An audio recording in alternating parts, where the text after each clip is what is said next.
Good morning. So it is about 20 to 8. I don't know if you can see that. 20 to 8 in the morning. I've just got back from the gym. Usually Monday and Wednesday mornings I go in and do a 45-minute fat blast circuit type thing. So today basically I didn't film it, a bit early, get the camera out, plus I'm with my mum, she doesn't want to be on YouTube, which is fair enough. So basically we done 5 minutes on the Stairmaster, which I just love the Stairmaster, so warmed up on the Stairmaster, and then we done a Tabata circuit. Tabata basically is where you pick a bunch of exercises, usually up to about 5 exercises. They tend to be bodyweight exercises, but I like to include some different variations. So we had a kettlebell swing and arts, for example. So we picked 4 exercises, and basically you do 20 seconds on the exercise, 10-second rest. 20 seconds on, 10-second rest. We done it in a circuit style. So basically we had bodyweight squats, so parallel below, kettlebell swings, incline press ups, and step ups. And basically we done 20 seconds on, so like for squats for example, flash. 20 seconds on, 10 seconds off. 20 seconds on, 10 seconds off. Squats, kettlebell, press ups, step ups. Squats, kettlebell, press ups, step ups. So, and you do a total of 8 rounds, yeah? So that takes about 15 minutes or so. 15-16 minutes, or 15-50 to be precise. Then we done 3 rounds of 20 TRX rows, followed by 30 bodyweight walking lunges, and finished off with a Tabata style treadmill push. So basically you don't turn the treadmill on, and you're just going to push the belt with your feet and your own hard ass work. And you do 20 seconds on, 10 seconds off, 8 rounds, just the one set. So that's about 5-6 minute finisher, and you go as fast as you can. So you kick some ass. And I've just got home. Before I went to the gym, actually, because I'm carb loading, today's leg day, so I'm training legs later on tonight.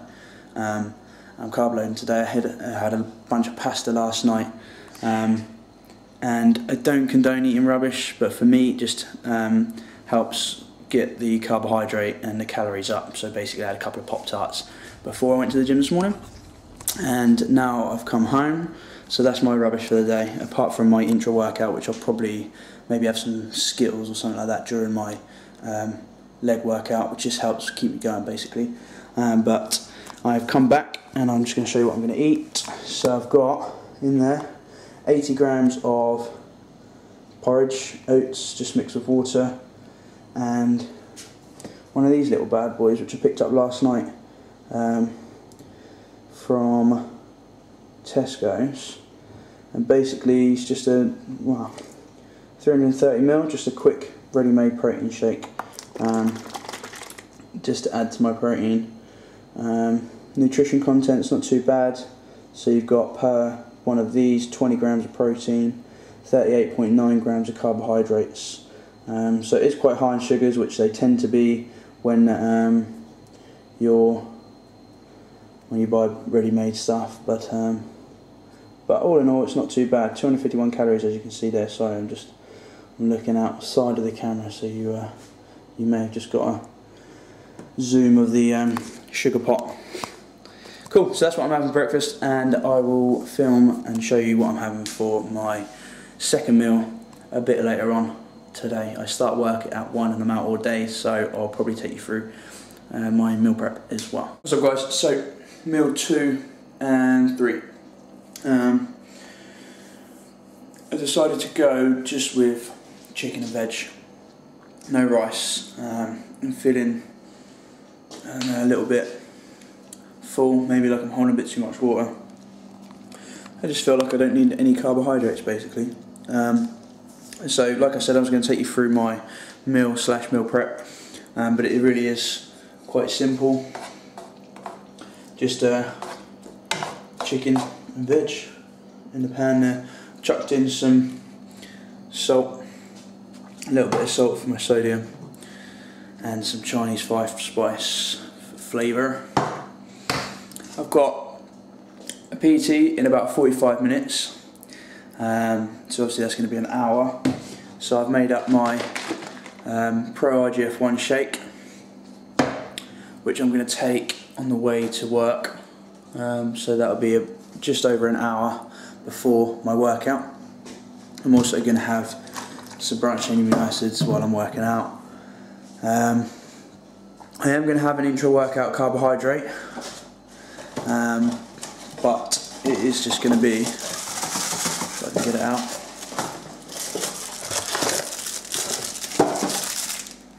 my last packet of Pop-Tarts, and have them probably halfway through my leg workout, because the chances are I'm probably going to go to gymnastics tonight as well, so that'll be burning a few extra calories. So I decided that I'll have some carbohydrates during my workout. It's probably about 300-400 calories, a little bit more than I usually have. I usually go for about 200 calories worth of carbohydrates, but what the hell. And then what I'm going to do is, rather than carry on the carb load after my workout, I'm just going to have low carbs from tonight, Thursday and Friday, and then start Saturday morning carb loading again. Yeah, that's it. I'll see you at the gym. So I started off with calf raises. Never forget to train calves, guys. We obviously focus a lot of time on our aesthetic muscles like our arms and our chest. Tend to neglect some of the muscles such as our calves. So being a weak point of mine as well, they are pretty stubborn. I like to hit them as regularly as I possibly can, and I like to start off a lot of my leg workouts with some calf raises. Then I moved on to leg extensions. I hit 10 sets of 10 on the leg extensions. This was more of a volume based workout for me. I tend to mix them up. I train legs twice a week, and at the beginning of the week, on a Sunday after a rest day, I'll hit the strength side of my training. So I'll hit some heavy sets, usually starting off on the compound lifts such as a squat, and at the end of the week I'll tend to move on to more volume based training such as this, 10 sets of 10, before moving on to some of my compound lifts. I didn't film all of these sets because, as you can imagine, watching 10 sets of 10 of the same thing must be quite boring for you guys. I can't believe it. Threw my bag down and then busted my Pop-Tarts. So moving on to my squats. I basically focus a lot of my filming around this because I feel the most important thing for you guys is to warm up correctly before squatting. You watch a lot of videos online that just go straight into a squat but don't actually focus a lot on their warm up. So I thought I'd show you guys what I do before hitting any kind of weight on a squat whatsoever. So for me, the most important thing is trying to get your posterior chain activated and activating the right muscle groups. So just there you saw me doing some good mornings there. It's just to help activate my glutes and my hamstrings and my lower back, just making sure they're all working in sync. Then I moved straight into some pause squats, just holding it just below parallel, focusing on pushing my knees out, holding it at the bottom just to free up the hips, loosen up the hips a little bit, and then trying to explode up. The reason I sit at the bottom, guys, again, like I said, is just to free up the hips. It's such a good mobility trick, is to just hold it down at the bottom.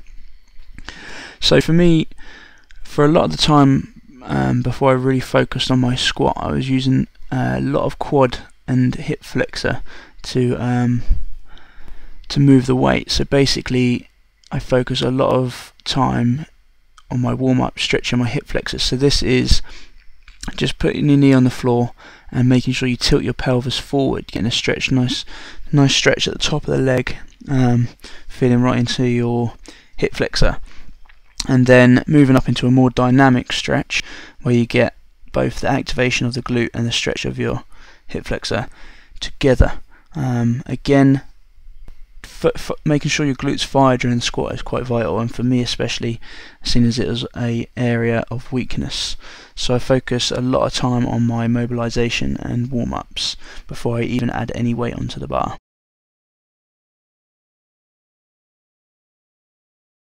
So moving into my warm-up sets, again, it's not just about whacking a load of weight on the bar.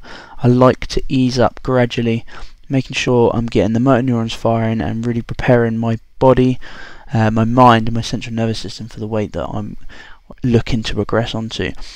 Today, although it was a volume set, I did decide to push a little bit heavier with the weight before moving back down into some technique based stuff, and then again into some higher rep volume sets.